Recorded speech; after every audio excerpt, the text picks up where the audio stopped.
시청자 여러분, 안녕하십니까? 여기는 독일 이야기 TV입니다. 오늘은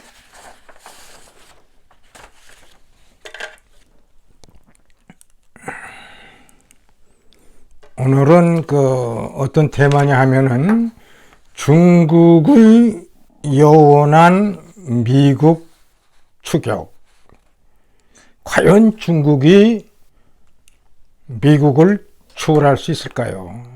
그동안 우리가 많이 신문 이상에 또는 라디오, TV에 나온다마는 미국과 중국 간의 일종의 대전쟁이 일어났다고 보아도 과언이 아닐 것 같습니다. 과연 중국이 미국을 추월할 수 있을까? 그래서 오늘 제목이 중국의 요원한 미국 추격. 미국을 추월하기 위해서는 중국이 그렇게 쉽지 않을 겁니다. 제 개인적 생각입니다만 저는 불가능하다고 봅니다. 그래, 이 제목을 제가 어디서 힌트를 얻었냐 하면 제가 늘 애독하는 디벨트, 세계 신문지에서 이 두 나라를 비교하면서 과연 중국이 추월할 수 있을까, 그런 기사 내용을 보면서 우리 시청자들에게도 관심이 많이 있지 않겠나, 저 이렇게 봅니다. 제가 이 디벨트, 이 세계지를 그동안 40년 이상을 보았다마는 이 디벨트의 특징이 무엇보다도 자유라든가 또는 이스라엘 애호 문제라든가 무엇보다도 그동안 독일 통일을 위해서 가장 열심히 노력한 신문이라고 저는 봅니다. 그래서 특히 분단국에서 온 저희 입장에서 보면은 굉장히 마음에 들더라고요. 우리도 어떻게 이렇게 이런 신문과 같은 토대 위에서 우리가 통일할 수 없을까? 이 신문의 핵심은 자유사상입니다. 독일이 자유통일이 된 것처럼 우리도 자유통일을 위해서 이 신문이 주는 많은 교훈이 그동안 저에게 큰 역할을 했다고 보고 지금도 큰 역할을 하고 있습니다. 그래서 이 신문을 토대로 미국과 중국과의 이 국력 경쟁에서 과연 중국이 따라올 수 있겠는가, 미국을 따라잡을 수 있을까, 그런 의미에서 이 신문을 토대로 한 5가지 측면에서 말씀드리자고 합니다. 이 신문에서 나타난 5가지 카테고리는 첫째, 경제, 군사, 우주연구, 과학과 기술, 그리고 소프트파워, 이 5가지로 분류를 했어요. 이거 하나하나를 여러분께 간단히 말씀드린다면은, 특히 경제에서 보면은, 자, 국민 총생산에서는 미국이 21조 달러라고 한다면 중국은 약 15조. 굉장한 숫자로 중국이 따라오더라고요. 그러나 이제 1인당 국민 소득으로 볼 때는 미국이 6만 3천 달러에 비해서 중국은 10,000달러 정도밖에 되질 않습니다. 이 국민총 생산 면에서는 중국이 많이 따라왔다고 볼 수 있습니다만은 중국이 원체 인구가 많기 때문에 국민 1인당 국민소득은 미국을 따라잡을 수가 없죠.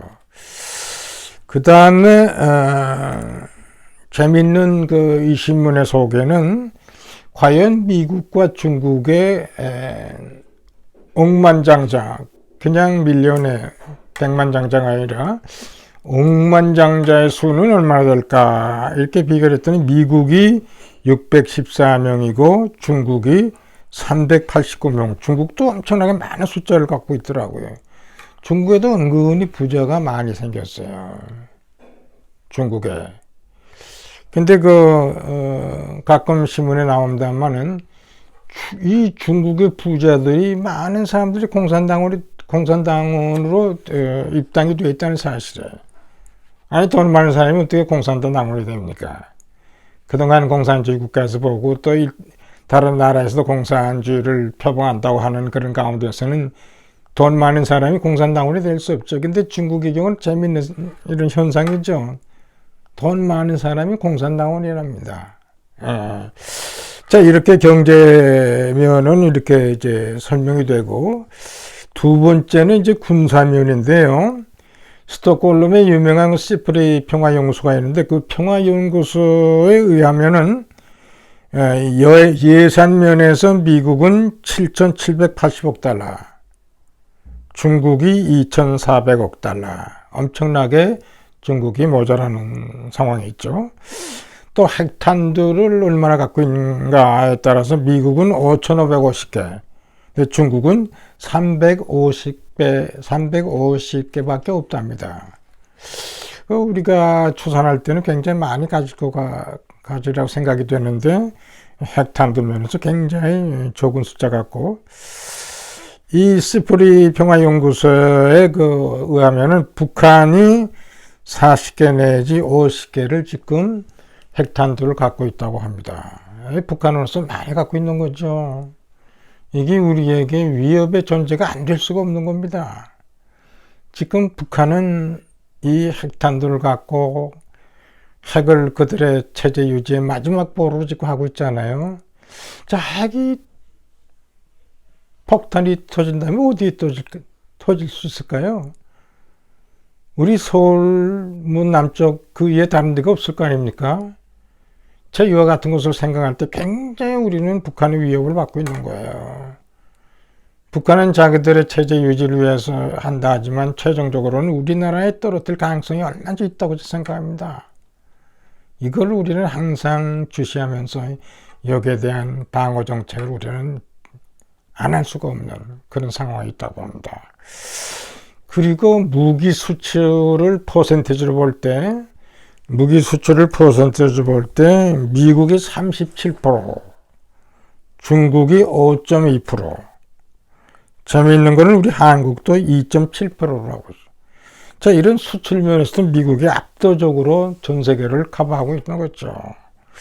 자, 이것이 전반적으로 군사면에서의 중국과 미국과의 비교고, 그 다음에 이제 우주연구 면에서 그동안 중국이 많이 발전했다고 합니다. 요 근래 뭐 화성도 착륙을 하고, 그리고 내년 말에 우주정거장 CSS를 지을 예정인데, 만약에 이것이 성사로 성공을 한다면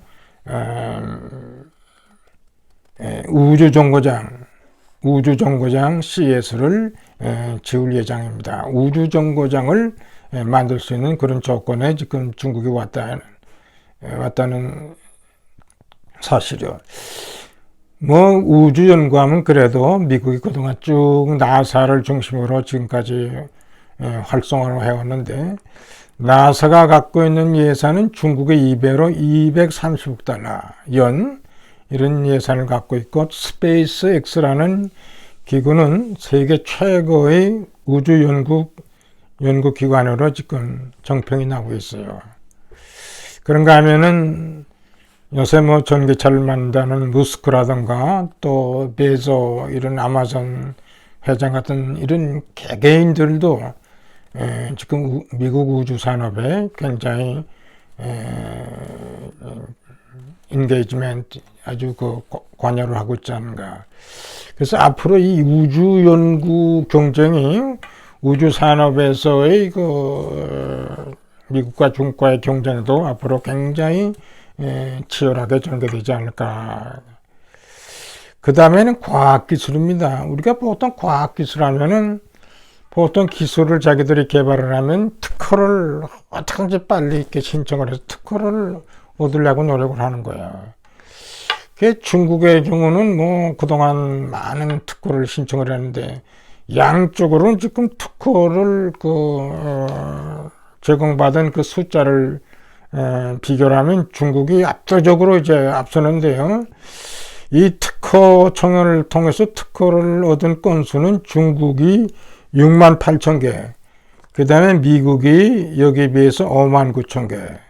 그러니까 저 6만 6천 개는 미국을 능가하는 그런 상황입니다만은 실제적으로 그 질적인 면에서 과연 이것이 어느 것이 더 이제 기술적 면에서 발달했는가.